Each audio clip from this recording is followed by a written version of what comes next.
Welcome everyone back to Weekly Weather Updates, and in today's video we're going to have a look at the latest from the GFS, the GM, the ECMWF, the GFS and ECMWF Ensembles, and we'll finish up with the 5-day Met Office precipitation and temperature.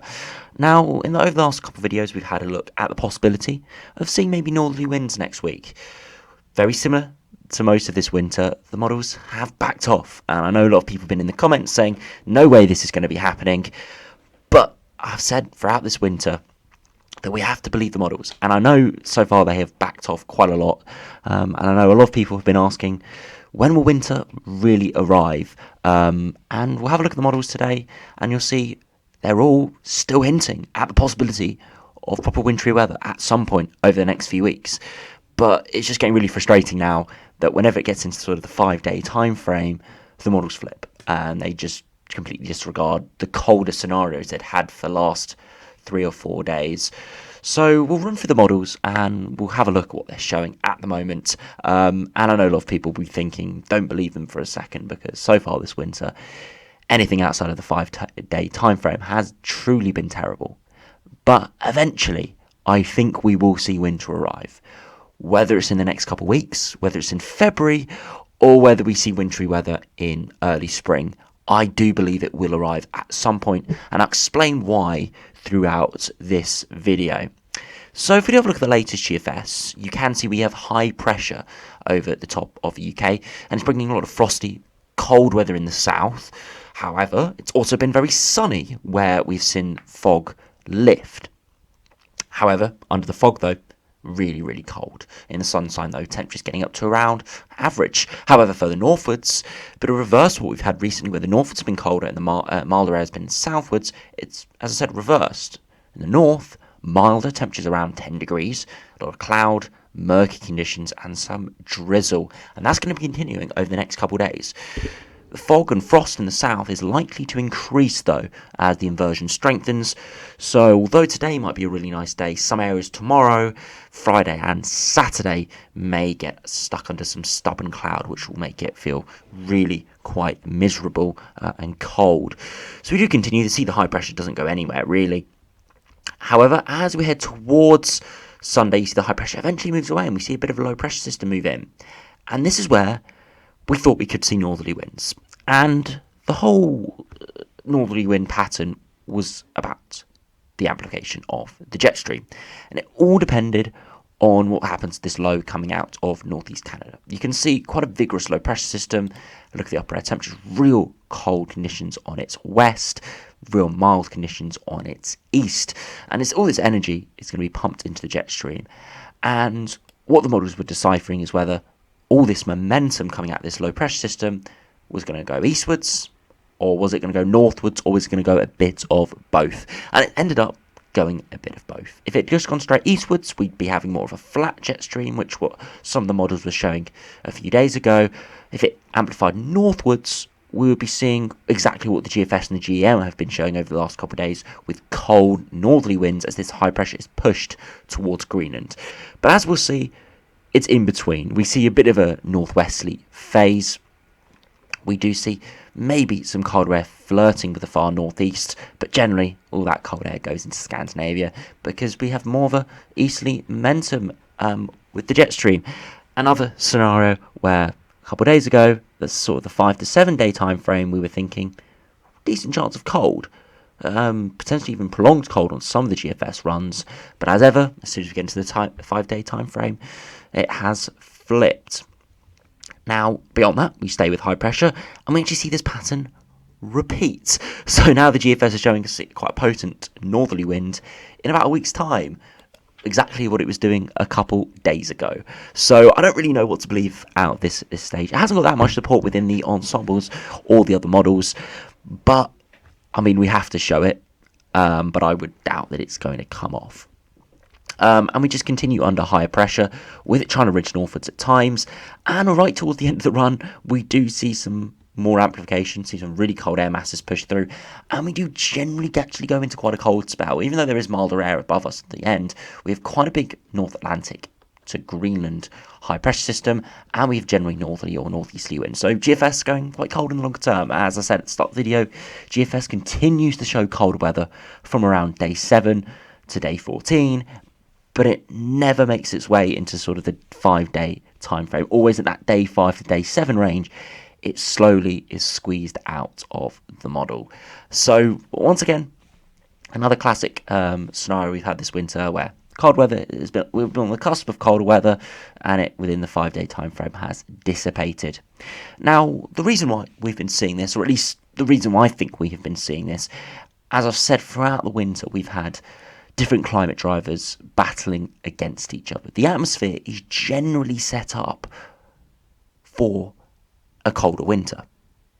However, as many of you may know, we have a very strong stratospheric polar vortex, which is the westerly winds high above in the atmosphere.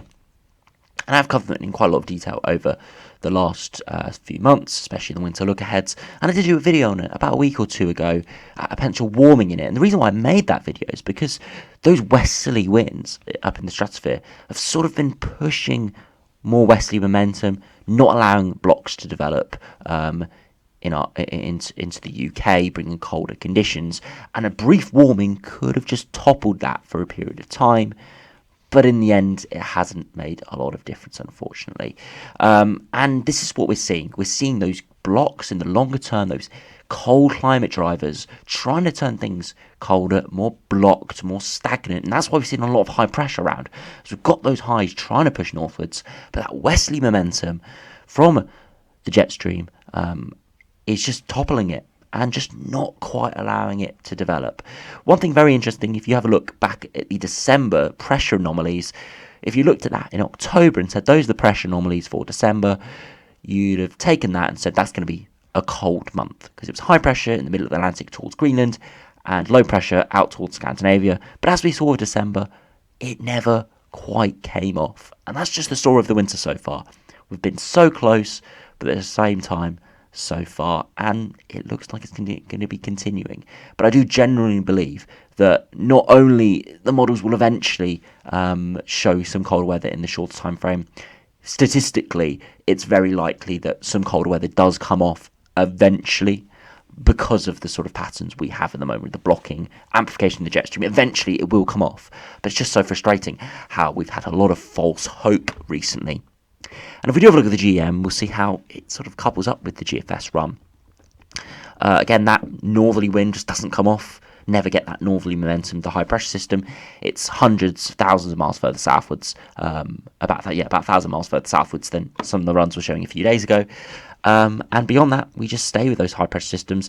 GM a lot more flat, not seeing any of those northerly winds up until day 10. But again, you can't believe any of these models at this stage. We've seen how quickly they flipped at even the day 5 to day 7 time frame.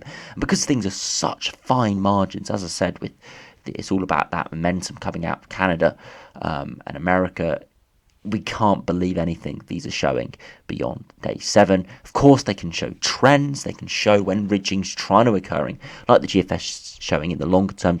There is ridging trying to occur, but we can't believe the models on whether it's going to happen or is it going to happen, because such subtle margins are changing things drastically at the moment.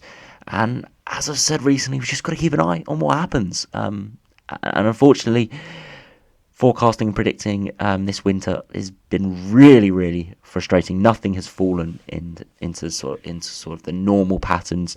The models have done quite a few flips, and it just is what it is, I guess. And now if we do finally, for the long range models, have a look at the ECMWF, see how that does compare to the other models. Again, we see that failed sort of northwesterly wind, maybe some colder air coming in for a time, but it's just going to be frosty and foggy. And then the ECMWF actually at 192 hours, so day 8, is showing a northerly wind, but nothing comes off. And by day 10, we are starting to see some chillier air potentially come in from the north, but nothing crazy, and generally just a continued amplified jet stream, but not really producing anything cold for the UK. But as I've said with the other models, we can't really believe anything outside of day 7 at this stage, because it's nothing outside of day 7 has come off. Every time we see a colder scenario, it flips milder, and every time we see sort of a milder scenario, it goes a little bit colder in the shorter time frame, but not cold enough for anything notable, really. It just looks like we just can have a lot of high pressure, sort of a bore for the middle of January. And of course, if these patterns were slightly different, as I've said, if this high pressure system was slightly further north or slightly further westwards, we would be seeing colder conditions. But it just hasn't come off, unfortunately, so far. But at the same time, us being so close gives me hope that in the next few weeks, hopefully the next month or so, we may see colder weather come off. Now, one thing I also do want to say is, before we have a look at the ECMWF Ensembles, is that I've mentioned the polar vortex at 10 HPA in the stratosphere. It's very strong at the moment. That will weaken at some point.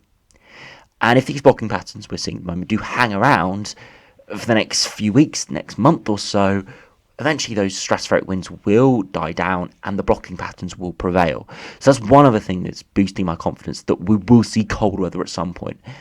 But we may have to wait until the last third of winter, maybe even into early spring to see it. But because the polar vortex will eventually sort of slow down, that westerly momentum will dissipate, or at least not be as strong as it is now, because end of December into sort of middle of January is peak times for the polar vortex. So if it really is getting going like it is now, it can really make things quite westerly.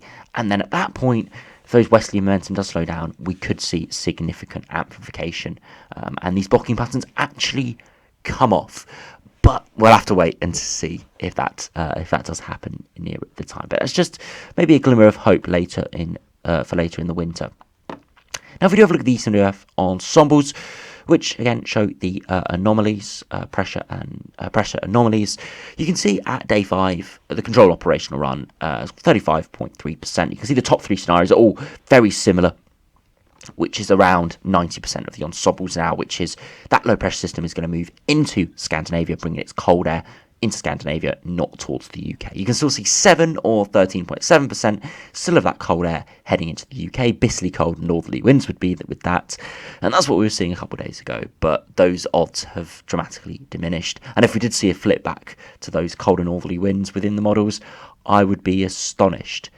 But we can't rule it out because some ensemble members are still showing it, of course. If we do move out to day 7, you can see all very similar pattern.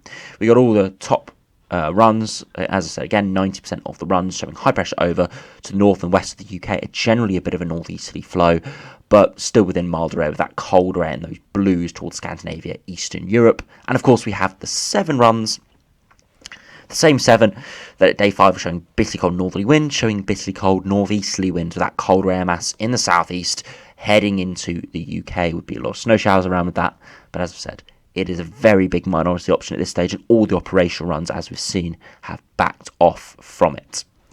Now, if we do move out to day 10, this is where big uncertainty starts to build in. You can see, again, very similar to what we're seeing at the moment. High pressure over to the west of the UK, similar amplification, and that's what we've been seeing on the operational runs as we went through them.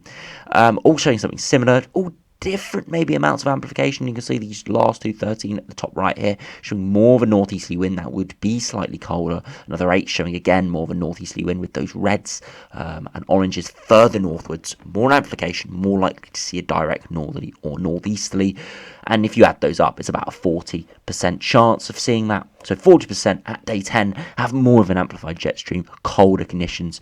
But that's what we were seeing a few days ago with the period coming up early next week. So we can't really say or see too much into that at this stage because, of course, it was showing similar things a couple of days ago and it hasn't come off. We can't rule it out, of course, but we can't look too much into it at this stage. If we do move out to 300 hours, again, a very similar pattern. 43.1% have high pressure centred over the top of the UK, chilly inversion conditions. Another 16 have it further out in the Atlantic, maybe more of a northeasterly flow, but by no means cold, maybe just chillier more mixing of air, so less frost and fog. And another 13 have a bit of a northwesterly jet stream, would be chilly, very unsettled, potentially a bit stormy as well with that. And that's a lot more unsettled, something when we haven't really been seeing on the models recently, with big low pressure systems moving in. Everything has been high pressure dominated, with maybe brief low pressure incursions. So it would be interesting to see if that does come more to the forefront. Only 25%, of course, so it's a minority option, but we have to see. And then again, very similar actually to 300 hours, with high pressure for the majority of them over the top of the UK, maybe just well west with a bit of a northerly or easterly little flow, but nothing too crazy. And then another 25.5% or 13 with Atlantic systems coming in off the jet stream, in from the west. So yeah, not looking too crazy on the ECMWF ensembles in the longer term. Pretty much a similar pattern to what we have now. So pretty stagnant weather conditions. But of course, we could see a northerly come off. It is appearing once again within some of the operational runs and ensemble members at sort of day 7 to day 10 time frame. But as I've seen with the one that may have come up early next week, it hasn't come off within the shorter range. So I don't really know how much to believe in the longer term at this stage with any of the northerly incursions. But the general pattern is still high pressure in the Atlantic over the top of the UK, at times moving to the west, maybe giving northerly winds, but we can't really talk about the potency at this stage because it is very much subject to change. Now, if we do have a look at the GFS ensembles, which are still trending quite cold in the longer term, we've been seeing this for a very long time, the last sort of 5 days or so. They've all been pretty much around or below average in the longer term, and that's what we're seeing with the operational runs, of course, but it's not cold, if you know what I mean. It's chilly, temperatures around or maybe slightly below average when you factor in overnight frosts, but nothing crazy and nothing really anyone will get too excited about. You can see at the moment it's quite mild upper air conditions, but actually at the surface it's pretty chilly, average to below average conditions in the south, with frost, fog, and quite a lot of sunshine around where that fog doesn't linger. However, temperatures will be going down over the next 4 days towards the end of the weekend, and then you can see where we could have seen that bitterly cold northerly wind. Now we're still seeing maybe a third to a quarter of the ensemble members going for that really potent northerly wind. But you can see the operational run is actually one of the most mild runs with it there. But we're not seeing it from any of the other operational runs, and you saw with the ECMWF ensembles that only maybe 7 out of all of them were going for it. So I very much just feel these are ensemble members that are just a bit behind, and once we do the 12Z and the 6 o'clock runs this evening, these will have dissipated and it will be around average conditions. But, I mean, we can't rule it out, but I don't want to overhype it at this stage because it's very likely that these ensemble members are just lagging behind. However, we still have just so much scatter. You can see the operational run is one of the milder solutions for the potential or the northerly we were seeing a couple of days ago. But then by sort of the 21st of January, it's one of the coldest ensemble members, bringing in another bitterly cold northerly wind. But generally temperatures are around or slightly below average. A bit of a trend maybe for some colder conditions around the 25th, 26th of January. But as I said, we can't look into it too much at this stage because of the amount of uncertainty there is and how much sort of flip-flopping we're seeing from these models. Very, very frustrating. But it's just really just how it's going at the moment. One consistent signal, though, one thing that we can be pretty sure of, is there won't be too much precipitation over the next few weeks. There, of course, will be rain at times, some drizzly showers, maybe even some heavier showers. But massive Atlantic weather fronts do look like they will be sort of going missing for the next week or two, with very minimal precipitation, especially in the south. Maybe a bit more further northwards. We do have a bit of a westerly wind at the moment, but generally areas in the south really quite dry. So I know a lot of people would like dry weather, but they would like it accompanied with some colder conditions, but we'll have to keep an eye out for that. Now, if we do finish up, have a look at the UK Met Office run, having a look at precipitation and temperature. You can see over the course of this afternoon is this evening, still got a few showers and some cloud in the north, and then thicker fog is going to be developing in the south, and we're going to be seeing generally just frosty conditions in the south overnight tonight, and with some fog patches, and generally tomorrow into Saturday, again another foggy, chilly night in the south, some rain and some showers. That will push southwards through Sunday, but you can see not heavy at all, and just generally a few drizzly patches here or there. Now, if we do have a look at the fog, you can see a lot of low cloud across Scotland in some of the valleys, but the thick fog will be in the south, in parts of central England, clearing throughout the day, But you can see by Friday lingering in the morning, clearing in most areas, but a few areas it could linger before really thickening up through early hours of Saturday, and by sort of the end of the weekend to early Monday, that fog will have dissipated. Now, if we do have a look at temperatures, you can see this afternoon, only 5, 6, 7 degrees across the south, all dependent on how much cloud, fog, and of course sunshine further northwards, similar temperatures. But those will be going up in the north and cooling down in the south. Tomorrow, early morning, we're going to see widespread frost once again in the south, really quite cold. And by Thursday afternoon, once again, temperatures 5, 6, 7 degrees in the south, 6, 7, maybe 8 or 9 degrees in the north. Then Thursday night, temperatures once again going down to a frost in the south, really quite chilly. And by Friday afternoon, once again, 3, 4, maybe 5 degrees across central England, 5, 6, 7, 8 degrees in the north. Again, all depends on cloud amount, sunshine and fog. Early hours of Saturday, another widespread frost, but by the afternoon, temperatures in a few areas not getting much above freezing, especially across northern England, central England, the Midlands.